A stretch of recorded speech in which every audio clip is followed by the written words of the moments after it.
अस्सलाम वालेकुम नाज़रीन। गुफ्तगू सीज़न 2 में एक और एपिसोड के साथ मैं आपका मेज़बान डॉक्टर उमर हाज़िर हूँ। आज जो हमारे पास मेहमान है, he is a very accomplished leader in a specific field that we're going to discuss in quite detail, which is very important for the economy of Pakistan. The guest is the recipient of Hilal Imtiaz and Sitara-i-Imtiaz, and today we have none other than Rear Admiral Saleem Akhtar साहब। अस्सलाम वालेकुम sir. वालेकुम सलाम। कैसे हैं sir? आपकी सेहत कैसी है सर? हाँ, अल्लाह का शुक्र है। That's great, sir. Sir, I'm really honored to have you on my show. It's been an honor, and I'm privileged to have you here. And I hope we have a good discussion about the blue economy, because I think that you are one of the very rare experts in the field. Sir, to start off about your life, sir, आप की पैदाइश कहाँ हुई और कैसे sir आप navy की तरफ कैसे आप आए? एजुकेशन कैसी थी सर आप? Yeah, I was born in Karachi, and we used to live in Pakistan Air Force Base, Shar-e Faisal, because my father was in the Air Force, and हमारा ज़्यादा रुझान भी जो है Air Force की तरफ ही था. So initially I wanted to be a pilot. अच्छा. And I remember, because living in the air base, you keep hearing that noise of jets flying and starting and stopping. So you're tuned to that sort of, environment. But about in 7th class, I realized my eyesight is a bit weak, so I could not join the Air Force. And then I decided on my own that I'm going to join the Navy. Although I had also been selected for the Air Force and the Aeronautical and the Army as well. But so my father said that, well, we don't have anybody in the Navy, so why are you going there? I said, no, it's my decision that I would like to join the Navy. And so he allowed me. He said, go ahead, whatever you want to be. So now when I look back, so I feel that the best decision of my life I took at the age of 16 and a half. And when I nowadays goes to the school and all that, so I tell the children, you don't have to be 50 plus to take a mature or some decision. So best of the decision can come at any age. So from me, I think my best decision was at the age of 16 and a half. So that's how I entered and joined the Navy. MashaAllah, sir. Sir, you're also an engineer, sir. Maritime engineer. Sir, you've served with the Royal Navy as well. Can you tell us about your engineering part? How did you come into the engineering side? Yeah, before you join the Navy, you have to provide your choice, which branch you want to be. So my choice was engineering to start with. What we have is a common training of 1.5 years at the Pakistan Naval Academy, which is located in Manoda. And then we go in our own branch sections, where like I go to the engineering college to do my engineering. The other branches, they go to the respective ships and establishments for their particular training. So I ended up in Pakistan Naval Engineering College, which is at Karsas. So we spent about, say, another 2.5 years, so completed 4 years to qualify for the engineering degree in mechanical engineering. And after that, we go on board ships. And there we spend about 1 to 1.5 years to get the watchkeeping certificate, as we call it. What is watchkeeping certificate? That I can independently handle the machinery of the ship, and can I be the engineering officer of the ship in that particular time. I have to, if I achieve the watchkeeping certificate. So that what I got from my ship was PNS Babar. This is the World War II ship, a cruiser. Navy used to got the ships. This is one of the first ones.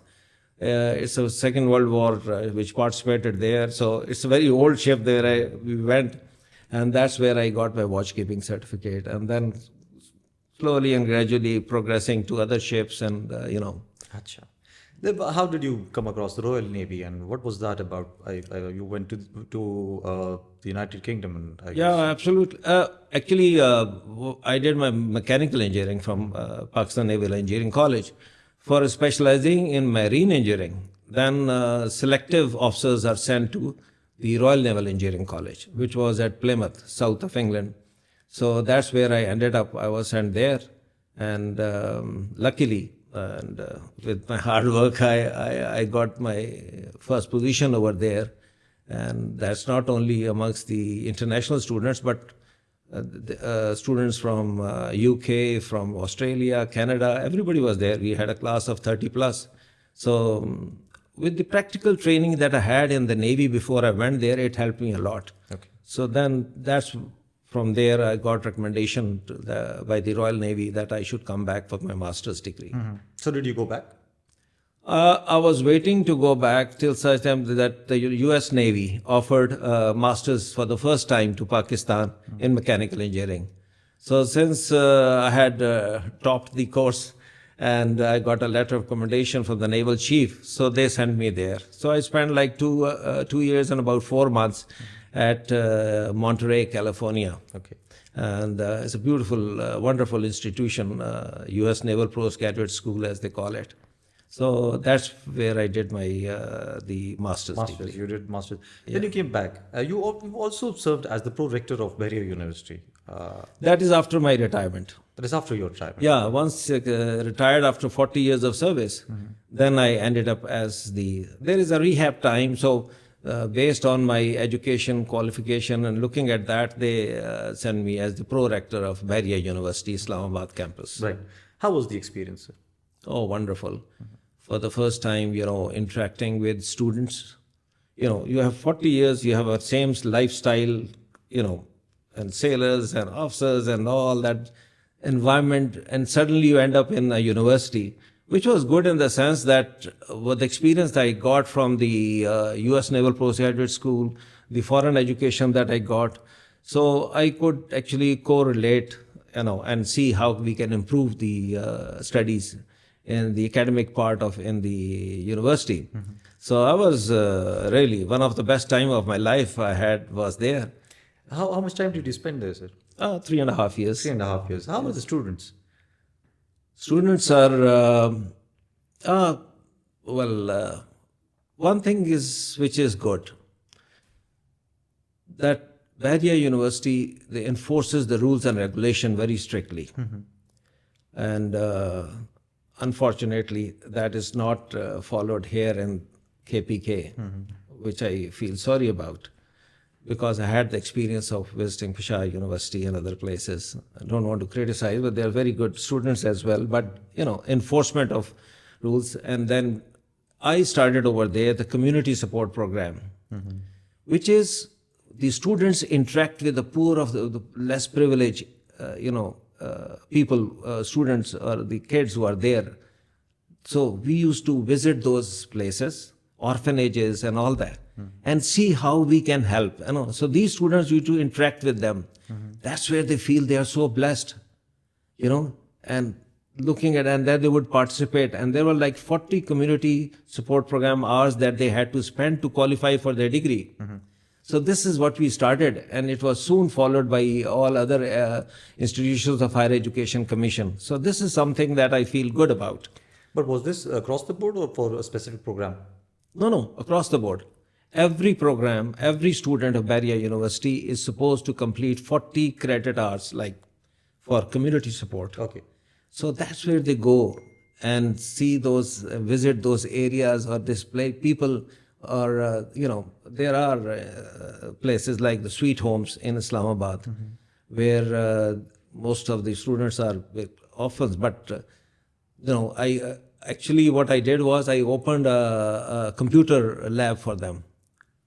For the students or the less privileged? For the Bahria University funded and established a computer lab over there at Sweet Homes in Islamabad. So this is... they were taught something, sir, there?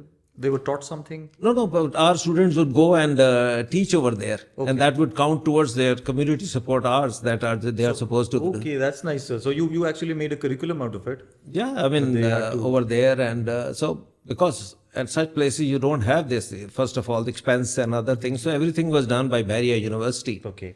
And then I started over there the media studies program. And that also, so there are a few things that I started on my own while I was there. So I feel good about it. But interacting with the doctors, PhD doctors, with students, and, it was a different Diverse. experience. With diverse people from different backgrounds. Different background, different programs.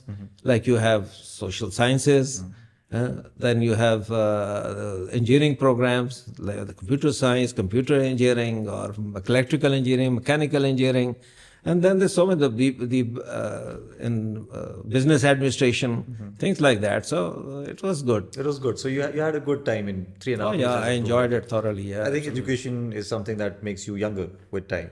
When you Yeah, interact with younger people, It did. it It did. does. And when I left, I felt sorry because we go there for a fixed time tenure. But it was a good experience for me. That's great, sir. Sir, if we look at Pakistan, Pakistan is economically not quite stable at the moment, and it has never been because we have not a sort of economical plan over the years, over the 75 years that could make us survive. Like for every household, there is somebody who earns. There are people who work together and then they spend in their specific boundaries that they have.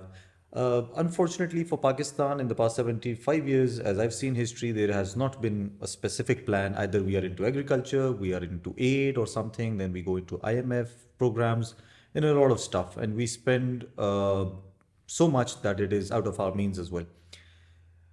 You spoke about blue economy.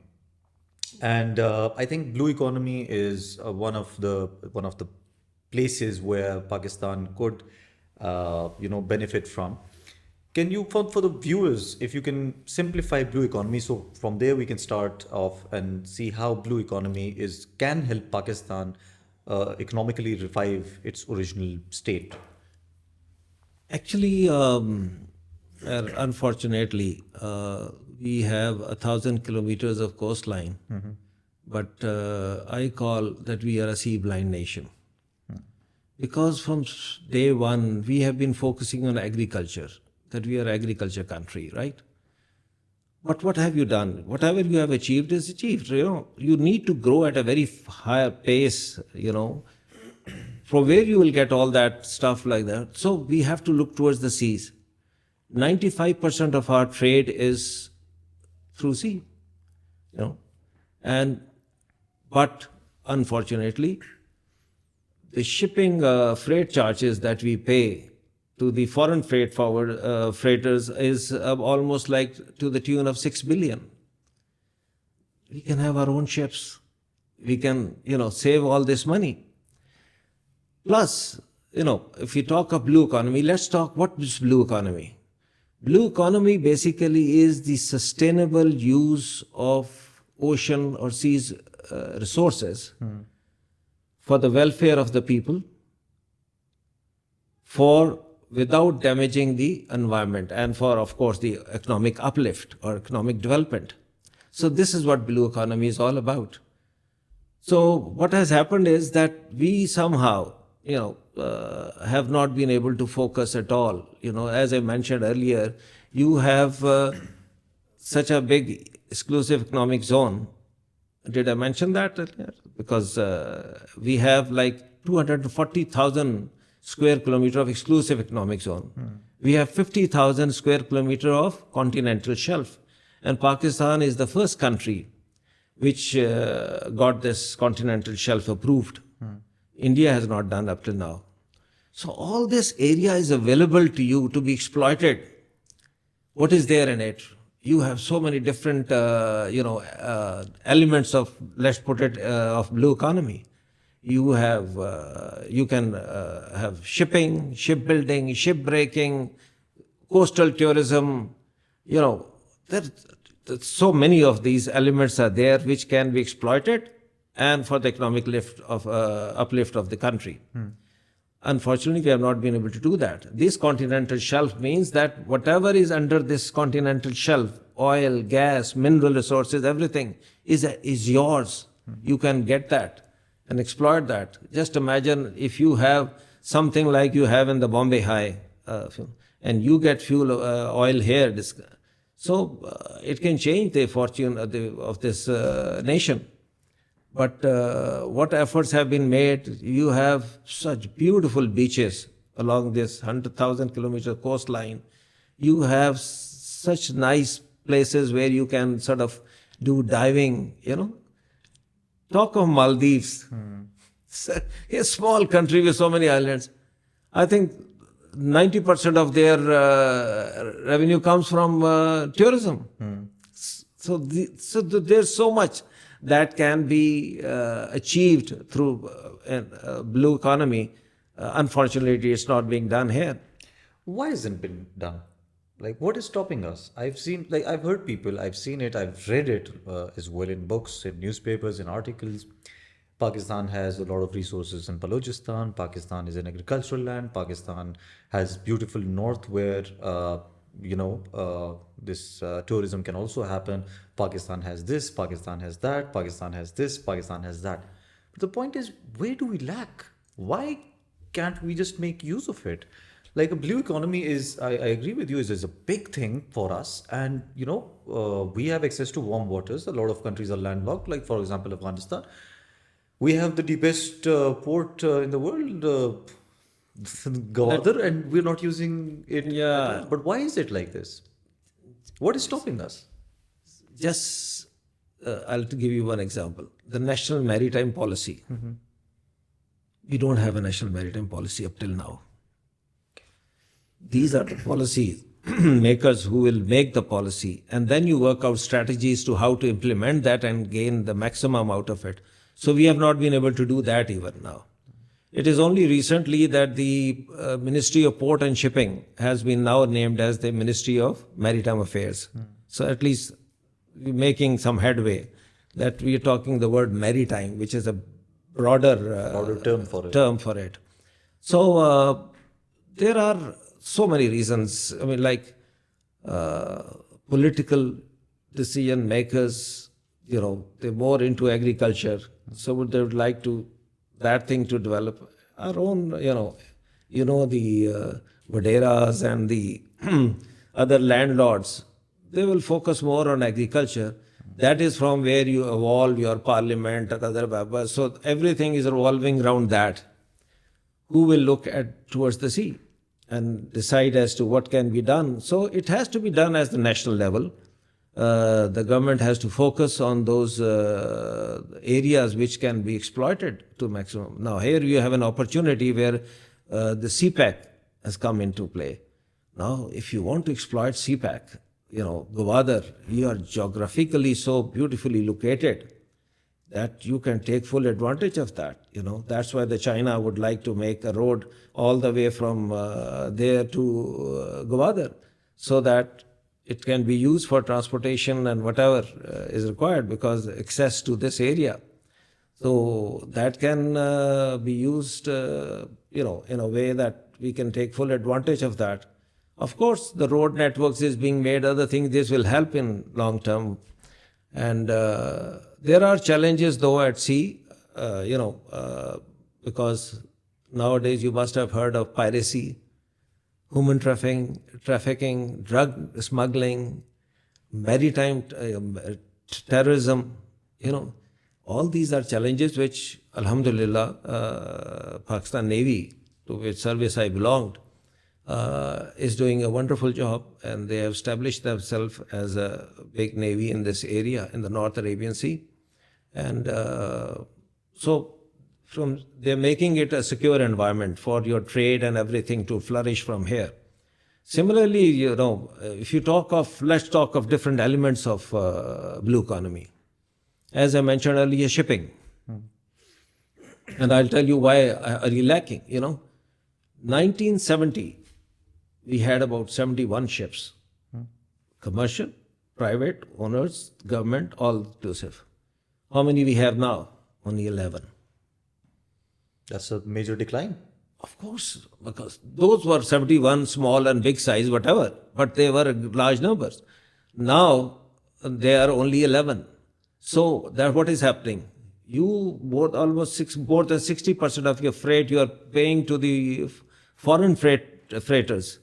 That means you're paying almost like $6 billion annually just for the freight charges. If you have your own ships, not only you handle your own freight, but you can earn money from there. So we are lacking in that. What stopping us from actually growing in this area? Similarly, shipbuilding. When Pakistan was created, there was no shipbuilding shipyard here in Pakistan. So the first shipyard was Karachi Shipyard and Engineering Works, which came in 1957 around. And we made a head start in that direction. When we started 1960, the shipyard dished out the first vessel for KPT. And we had a head start.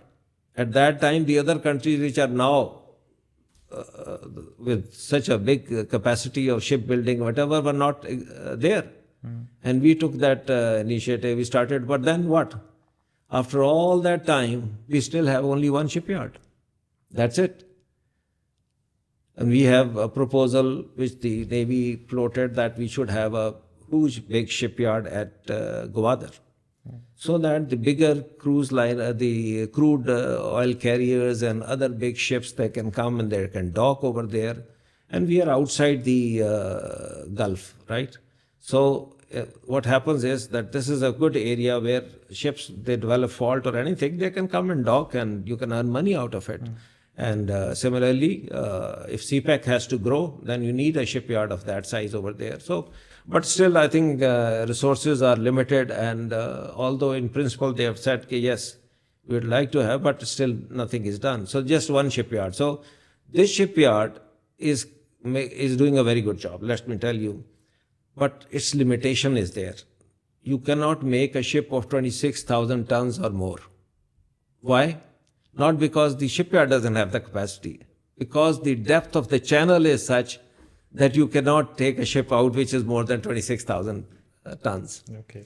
So that's a limitation of there. But what has happened is over a period of time, they are constructing ships like and submarines. And mostly it's the Navy which is providing them the opportunity, and they're really doing a wonderful job in that sense. But we need more.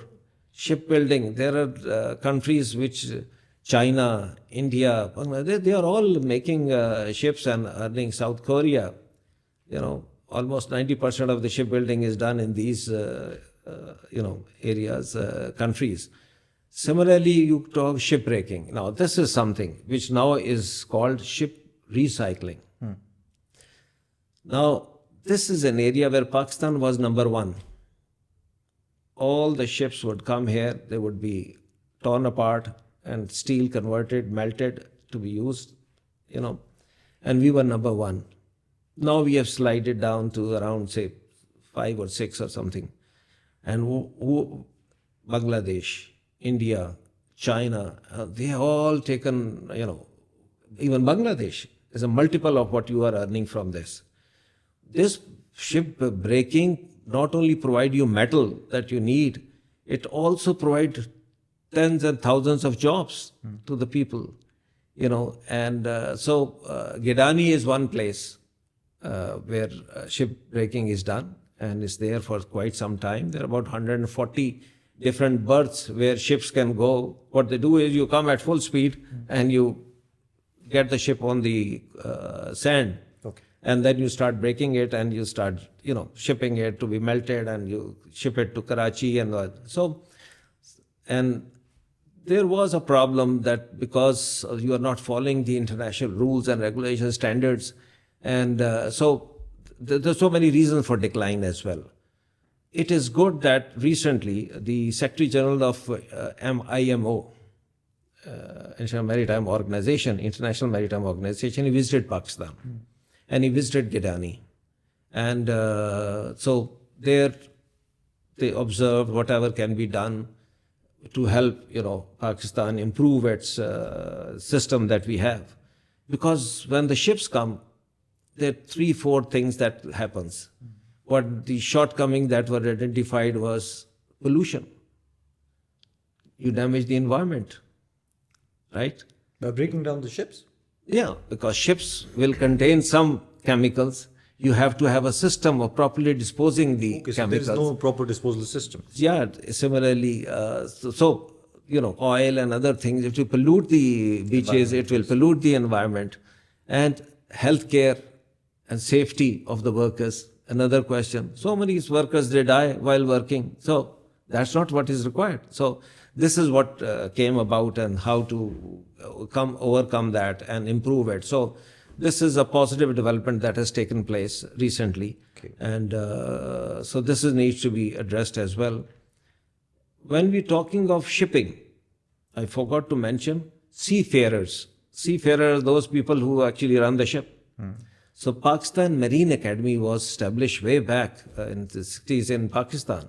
And so world over, the Pakistani seafarers are very famous, very experienced. But unfortunately, because you don't have your own ships, they are running the ships for others, the foreign carriers. Okay. So you have potential that you can just think of. So much potential of blue economy that you can multiply 10 times in not in a very limited time. So we just spoke about Gwadar. So it has a big potential in itself because it's going to open up a lot of avenues for Pakistan. It has been around in the system that we've been hearing about CPEC. It's been a very long time. Gwadar is a part of CPEC. It's a major part of CPEC. Yes. Is it a conspiracy or is it true that foreign players also play a role that it should not be established? It doesn't get to its completion because it's still. Of course, I mean, there are countries, I would not like to name I them. don't know, it's totally fine. We don't name Basically, them. but What do they want to achieve? containment of China, that is a stated policy. So if you want to contain China, you don't want them to come and get access to the Arabian Sea. You see, first when Afghanistan was attacked, way back, whether I say at that time they wanted access to the warm waters. Yes, it was like that. Here, the western side of China is not developed much. Most 90% of the stuff is on the east coast of China. So this is the the area which they want to develop also.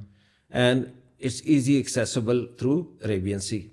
So that's where the CPEC comes in, the Belt and Road Initiative, which is taking place. So Gwadar has a lot of potential, but of course it's not been exploited fully or not being. Now you have an international airport there. Now you have, berths, and Gwadar is a deep sea port. Yes. Deep sea port means you can bring a ship which is almost like 14 meters depth. 14 meters is a very big depth over there when you talk of ships. What has happened is now it's not being used much. So with the result, sedimentation takes place. And this 14 meters, it keeps reducing. So continuous dredging is required, which is an expensive thing to do, dredging. So that needs to be there. So the number of ships which are visiting or doing this are not much at this time, very limited. And there was thinking was that this will be used for transshipment. Transshipment as in? Transshipment is the load comes from the east. Here it is offloaded, and then from here it is distributed to other areas. Okay. So by road then they are transferred? No, even by sea. Okay. You have a ship here which is going on towards Africa, you have a ship going towards other places. So unload containers, millions of containers, they are there, and then, you can ship to other places. But then initially Gwadar was given to one of the Singaporean firm which was supposed to be doing transshipment, but didn't happen. Okay. Eventually that was cancelled and now it is with the Chinese. So we hope that it, progresses well and we achieve what we are looking for. So you've been in Navy for a very long time. You have a vast experience about seas and everything, as we've just mentioned. How do you see the future of Gwadar and CPEC? Would it ever be able to be completed, or would it just be dragging it along all the years that have passed by and all the years that are coming? The potential that exists because of Gwadar is too much. And as I mentioned, other elements of blue economy, they can also take benefit out of it. And I think it's the will of the government. How do they proceed with that? How do we actually try to enforce and supplement whatever, CPEC offers? Up till now, I think they might claim anything. I personally feel that we have not made that sort of progress which we Should have. expected, should have. Of course, as I mentioned earlier, there are interests of other countries who would not like to see even India. You know what they're doing? They are supporting Iran, the Chabahar port. Yes, they're supporting that. Then there are reasons of security. That is very important. What has happened is that the Chabahar is being linked through Afghanistan with China to the Central Asian republics. CPEC is not basically China linking, China with the Arabian Sea. It's actually can be used for the Central Asian republics. Of course, CARS as they call it. So if your area is not secure fully, then that is something of concern. Army has been raised a division to provide that security. And Navy is going to provide security at sea, because I told you the challenges which is faced at sea, piracy, human trafficking, drugs, and all that, and maritime terrorism and whatever. So that will be looked after by the Navy. Okay. To ensure that all ships visiting Gwadar, they come and they go back safely and without any fuss. And similarly on the ground is the Army, which has raised a division which are going to provide the land security, security on land. So this is what the arrangement has been done. And I think the things are in place. We need to just take off. And But we haven't been we haven't been able to do that. I personally feel the stability, political stability within the country is very important. That is what we have not been lacking.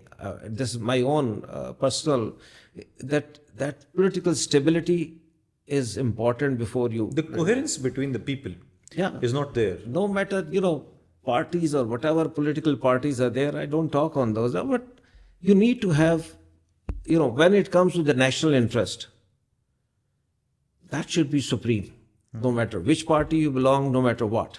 So we should be, as a country, focusing on what we want to do in the next 20 years, 25 years, 30 years.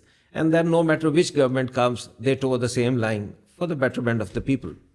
So that is something which I feel is lacking, and this due to which, similarly, of course, economically we are sort of very weak, limited resources, whatever.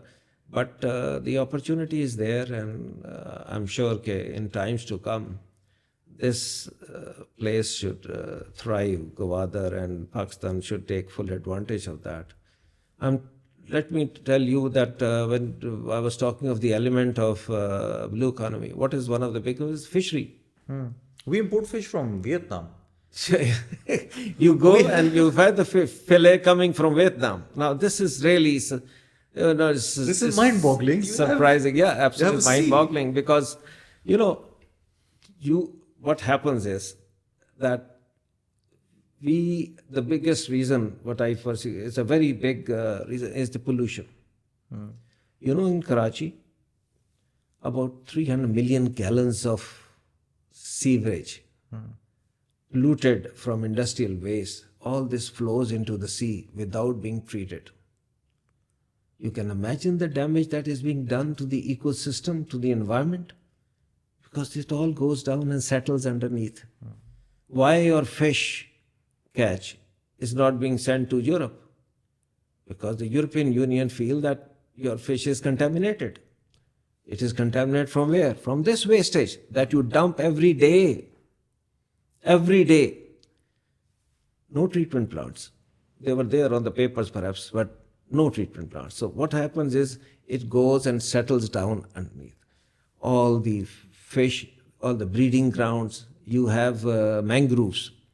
Pakistan had the 5th largest mangroves in the world. No more. No more. No more 5th, but way down. Way down. Because of what? Pollution damages these things also.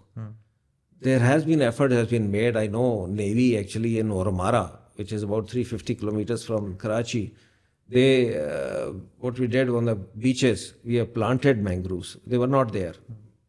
Because mangrove is very important. It's not only like a fodder for the camels or others, but also it prevents you from tsunamis, from these act like a breeding ground for the fisheries. 1/10 of the life cycle is in this, of the fishes are here in these mangroves. So mangroves is very important. So what is happening is that the pollution is actually one of the main areas responsible. Secondly, these fishermen, they can't afford big ships, right? Those used for catching fish and all that. So what they have is smaller trade. They go to these breeding grounds and they catch through the net, and then it is sold to as a chicken feed.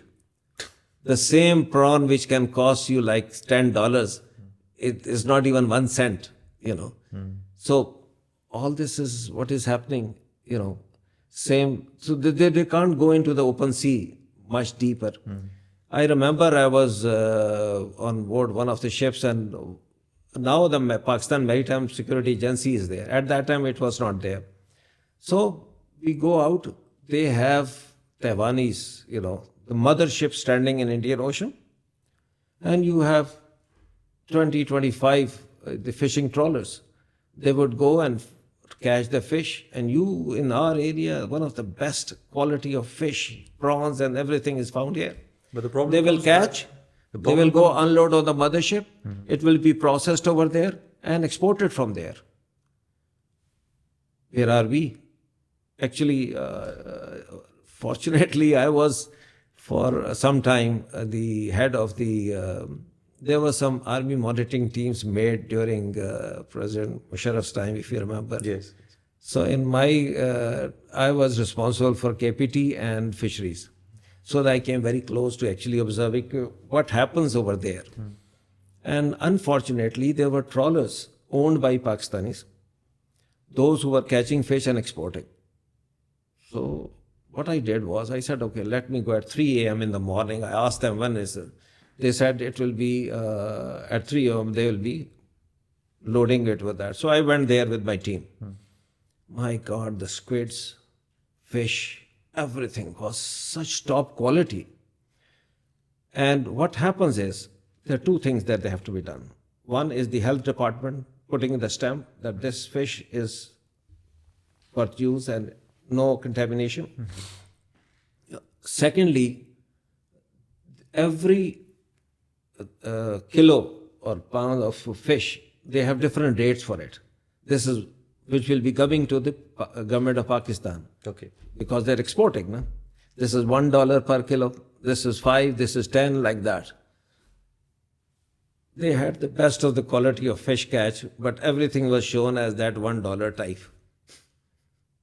And of course, corruption and underhand money going to the people concerned, unfortunately. Unfortunately, I think that is the... Although I took the action, but what does it make? I can kick out one person from there, he will come back when I will leave, and that is what must have happened. Similarly, the health chap, they would put a stamp over there. These things, when they go abroad and if they are not up to the standard, then we have issues. But the fact I was saying was there, you can count on finger these trawlers. This is what is happening. So, Bangladesh, 4 to 6% of their the earning through fish is 4 to 6% of their GDP.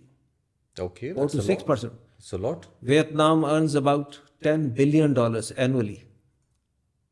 How much we earn? Our catch is, or what we earn from this is 0.16% of our GDP. That's too less of what we have. Of Just, what the potential. just imagine when you talk of it, it's mind-boggling. It is mind-boggling because not even 1% you earn of GDP through fisheries, where you have 1,000 kilometers of coastline, and you have, where the Indus Delta meets the Arabian Sea, you have the best prawns, the tiger prawns and others, the best prawns in the world that you find over there. But again, we'd like to have imported prawns. Yeah, so basically, so this is an area which can be, extremely beneficial for the economy. Yeah, there's so much of potential. Every element of blue economy, if we discuss, there's so much of potential of, you can earn so much out of it. that and in a very less time frame. But that's where you need a focus attention that has to go, which is, of course, it's like cribbing. I don't want to crib, but it's like every time you feel, say, yeah, there's something that, why not happening? As you said, why not? So this is something that needs to be looked into and see. Good thing that has happened, that in Bahria University, National Institute of Maritime Affairs have been created 2007, and they are doing a wonderful job. So they provide the data and the input to the policy makers so that they can make the policy and then further work out the strategies how the to think tank. exploit. So NEMA is basically a think tank. In 2007, our naval chief was there, Admiral Akhtar. So he thought that there should be a think tank. We should purely be dealing with maritime related issues. And that's where the National Institute of Maritime Affairs was set up. Okay. So it's part of the Bahria University. And now when you see there are so many international seminars, there's so many, these things taking place because of this national NEMA. This Vice Admiral Said is nowadays the president of NEMA. And, we have been there on various programs on the TV together also. But he's really doing a wonderful job, and they have now interaction with the Ministry of Maritime Affairs, and every time that things happen, so they are providing that important data and everything to the policy makers for them to make it easy to formulate policy. So that is a positive development which has taken place. And Sir, you being a gentleman with so much vast experience and knowledge about this specific subject of blue economy, and I'm sure a lot of people don't even know about blue economy, and that is the reason I wanted to have a conversation with you about blue economy.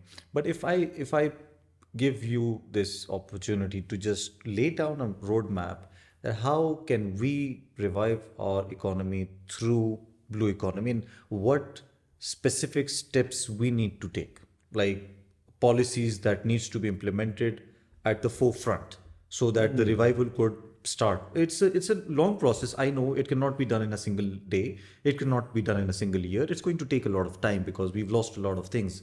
But what would be the initial actual steps that needs to be taken so that the revival could come back? That could happen. Yeah, good question. Actually, as I mentioned earlier, what is the first thing that we need to have a national maritime policy? Okay. That policy should be in place. Why it is taking so many years? 23 years now we've been trying to get a national maritime policy, have not succeeded.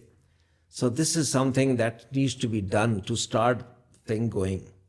And then government is to provide incentive and make it easy for the private people To join in. corporate world to come in, to join and play their part. Okay.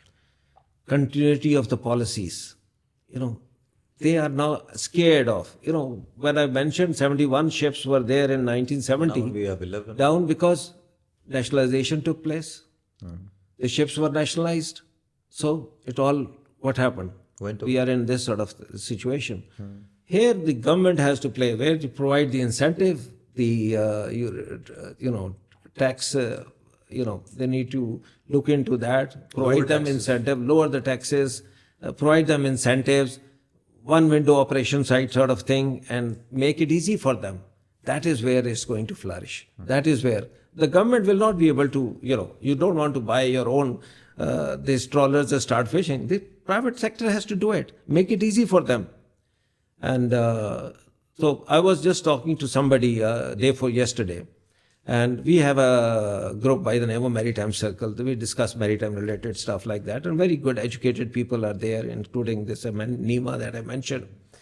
And over there, somebody mentioned that in KPK they have now this farms for ship farming is going on, and this is the first time ever that it has happened. So that gentleman said, no, I made this thing for it lasted for 3.5 years. They used and they made they had this ship farming done in Sindh, Garo area.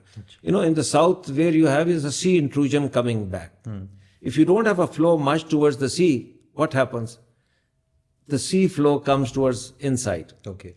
So that area is not good for agriculture. So that is where you can carry out the ship farming or something. So he says that I started off this and it was progressing very well. So I asked him, why did you stop? So he mentioned that, you know, there was not much of, you know, revenue that you could get from there. Some of the partners who were there, they got a bit scared that profit is not much or something and, you know, it closed. But at the same time, he says, you know, we had to import the seeds, shrimps, baby shrimps from outside, abroad. The shrimp feed has to be imported. The government will put tax on it, on all these things, and then it becomes difficult. So the good thing was that he did a good job. So he worked it out with the government, and they were able to get some tax, you know, reduced. And but the fact is that now aquaculture, that's what is called, is quite here you see in the rivers, you see trout fishing. And I was, last time I went to Malam Jabba and there I ate trout fish both the days that I stayed there. It was so tasty and so good. Amazing. And then in the newspaper I was reading, you have golden shrimp and you have silver shrimp and this is how much time it takes, and they are now farming that. So this aquaculture is something that is coming up. And that needs to be exploited, and we should need to go get into it. Absolutely, absolutely. You know, this shrimp farming that I'm talking of. Similarly, I had my own interest. Like I used to live in naval anchorage there, and I made a small lake over there. I had retired, I had nothing to do, so I did was that I thought at a place, and I said, this can be converted into a lake. So with the assistance of the administration over there, I made a small lake. So I went to, there was a friend in D.I. Khan, so I told him I need small fish seed, you know, so 35,000 rupees I spent from my pocket and I brought it and I left it there. I wanted that the people resident of that area, they should do that fishing like we go abroad, you know, people do for fun fishing, they catch it and they leave it back over there. So just because of my interest. How did it go? How did it go? I could see them growing. But since I'm in Peshawar, so I've not been able to actually follow it up very deeply. But this is a lot of potential. In Punjab also, I've seen people into this fish farming. But interestingly, the same feed that they use for buffaloes and others, the same feed is being fed to these... to the fish? To the fish also, yeah. And actually, the cover of the rice, that is where it's grinded and is being used as a feed for them. Okay. But the feed for fish is available. For shrimp farming, I think they were doing, I'm not sure whether they have succeeded or not. But that is the sort of things that they need to, you know, have it there. The government needs to set up such places like olives. There was never heard of olives in Pakistan, right? Yes. Farming. Then it started and then everybody was doing that. Everybody was into it, yes. But then once you have olives, then how do we do processing? Where are the processing plants? So that has to come something from the government to encourage to these make it easy for the private sector to actually benefit from it. And when they actually get into the system, I think that is where the entire country can benefit from it. And as you mentioned, that the point that I liked the most was that how this policy has not been set up right now, the maritime policy, and that needs to be set up. Apart from this, what do you think, how do you see, like you've mentioned a lot of stuff about blue economy. How do you see Pakistan in terms of blue economy in the next 10 years? It all depends how much of focus do they lay, you know. As the way we are going right now. I mentioned the potential is there, and potential is like multiplying whatever the existing is, multiply by 10 times, and if you really are serious about it.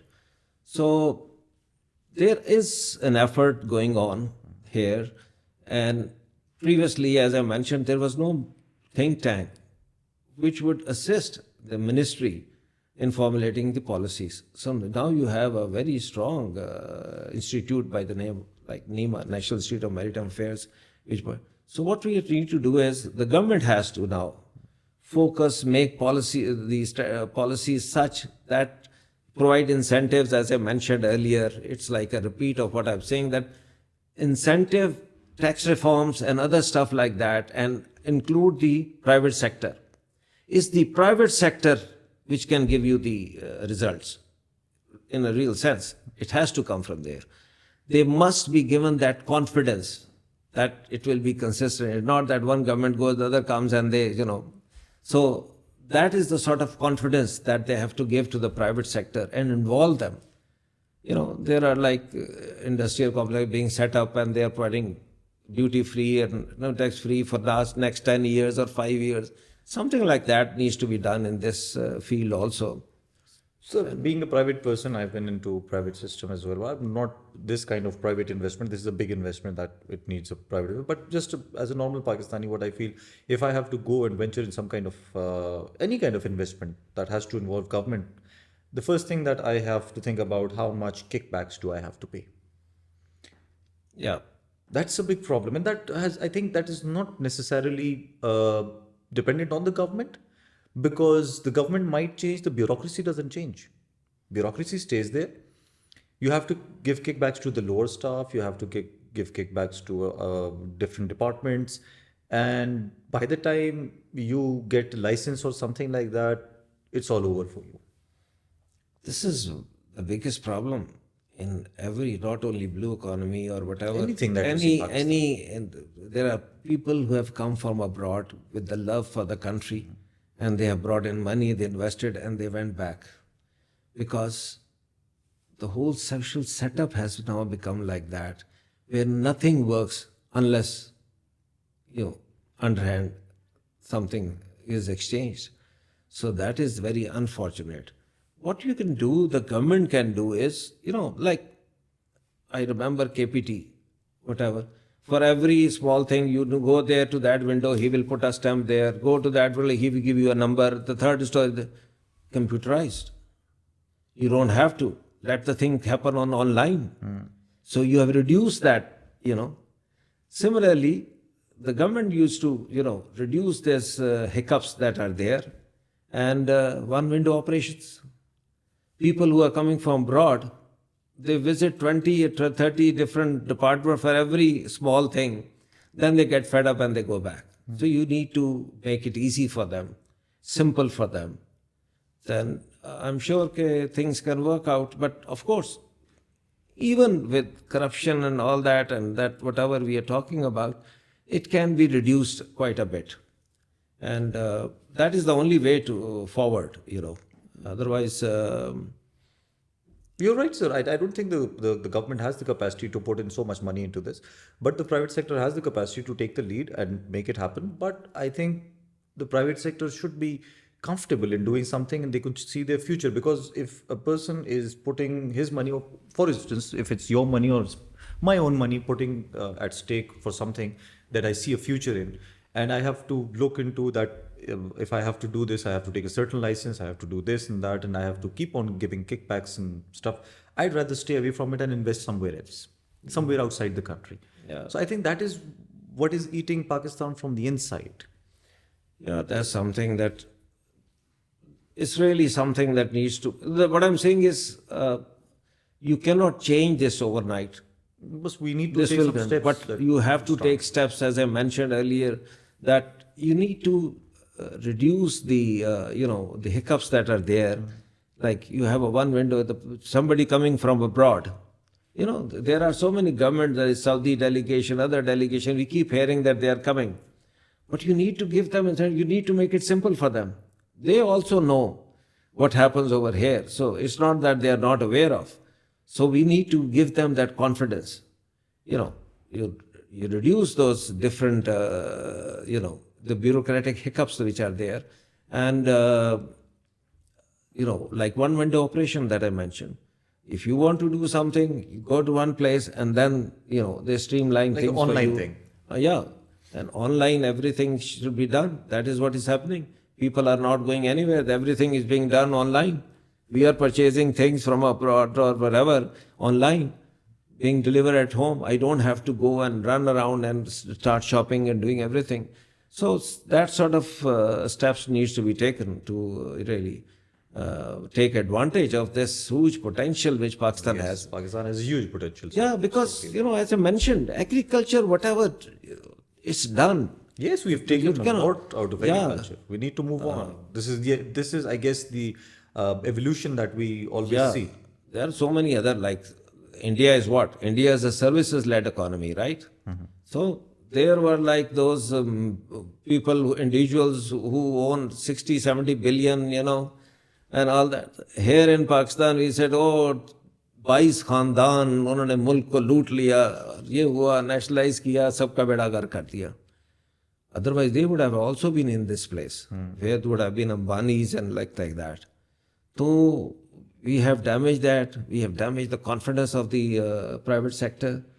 So abhi jaise like electricity, the cost of electricity is so high. You are not competitive.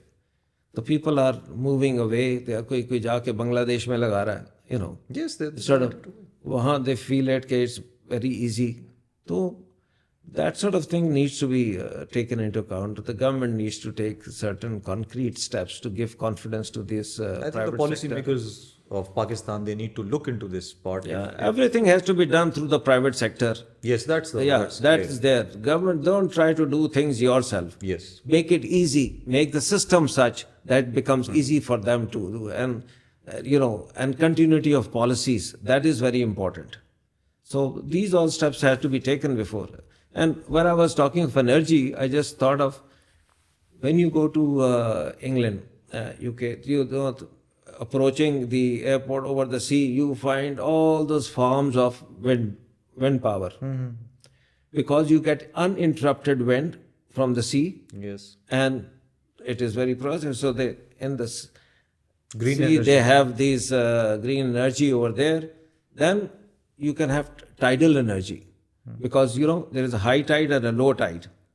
So twice the water flows from the sea into the harbor, then from the harbor to the sea. So this flow is what? If you make use of it, this is what you call tidal energy. So you can make energy out of it. A lot of opportunities. I think a lot of opportunities that we can, but we will come back to the same point when the policymakers decide that it's now time that we need to take certain concrete steps so that Pakistan can revive. I think you summed up the blue economy very beautifully. You've explained it extremely well. It's a lot of things that I've learned from you today, and I'm sure the viewers would also have learned a lot from you. A lot of my viewers are young people who watch inspirational people like yourself, and they learn from you. If there is a message for the younger generation of the youth of Pakistan, I would love you to give it to them and tell them what they can have a good future and how they can contribute in making Pakistan a better country. I'd love that from you. Well, the opportunity that now exists with the technology which is available, I think the youngsters, they can do wonderful. In our time, we had nothing like that. We used to, everybody will either become a doctor or an engineer, and nothing more than that. Here now there is, the whole world is in front of them. They can do whatever they want to. And this, when we talk of blue economy, like, I was just wondering, ask somebody, naval architecture, architects. What are naval architects? The people who make ships, design ships, and all this infrastructure of port and shipping, they can be. What is happening is that this discipline has been introduced in Naval Engineering College. So one of the students, they got the admission in Naval, and he said, is it worth it? So my nephew is in the Navy. So he's in Karachi shipyard. So I asked him, what are the potential of naval architects? He says, this is perhaps the most paying job, you can call it. I said, what happened? He says, the problem is the moment they graduate, there is so much of demand abroad for the naval architects that they just go out to the other countries with such good pays and everything. So these youngsters, they must look into that. The naval architects, naval architecture, they must take, this is a good degree to have, and it's like well connected with the blue economy. Similarly, of course, these potential that we talked about, whether it is shipbuilding, shipbreaking, or other elements of blue economy, they should look into that and see the supply chain management. Again, part of the same thing. So all these avenues are there. What they need to do is, when they come into practical life, basic degrees what they get is just provides a platform where they can, when they go into any field, they'll be better able to appreciate and accept and absorb than other laymen who has not done it. True. So now that basic education has been provided to them, they need to go and look practically and then do something different. Innovation is something that they must look for. Really, sky is the limit if you really think of it. I've seen people, they don't have to be 50 years experience before they invent something.